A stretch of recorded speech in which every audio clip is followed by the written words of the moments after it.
News. It is officially down to the wire in the race for the Senate. Polls open in less than an hour from right now, and the candidates pushing those final vital votes. Today's special election to decide Ted Kennedy's successor is grabbing the entire country's attention. The outcome could impact presidential policy for years to come. Nicole Oliverio is speaking to voters. We begin with Steve Cooper on the candidates' final push for votes. And good morning. All of a sudden, here we are, and this was a race that appeared to be a Martha Coakley landslide victory just a few weeks ago. I mean, that's what the polls were showing, and suddenly we fast forward today. All that has changed, and this race is simply too close to call right now. Thank you, everybody. Thank you. Oh, thank you very much, everybody. Thank you so much. After weeks of hearing the candidates talk, today Massachusetts voters finally get their say. Will Republican Scott Brown or Martha Coakley, the Democrat, be the Bay State's next U.S. Senator?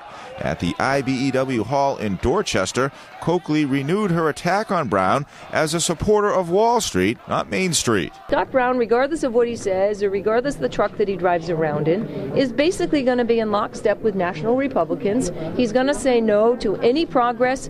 His truck is stuck in reverse, and I think voters know that.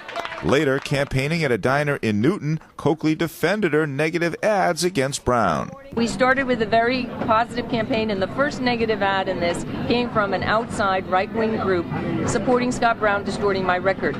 Scott Brown's campaign wrap-up rally felt like a victory party, but the candidate cautions the most important work is ahead. Make sure that you and you and you and you and you and even you guys filming, make sure you get out to vote. Brown campaigned in Littleton, North Andover, and Boston yesterday, shaking hands with Bruins fans outside the Garden. After last night's rally, he shook every hand, signed every poster, and vowed to keep working until the polls close. I have a routine I've done in every election. It's almost like, with Nomar when he used to do the gloves, and, Larry when he used to, do the bottom of his feet. I call everybody I know. I start at 9 o'clock and I stop at 8:01. I take the phone book, I take all my list of friends, and I call them personally, because that's how much I respect their votes.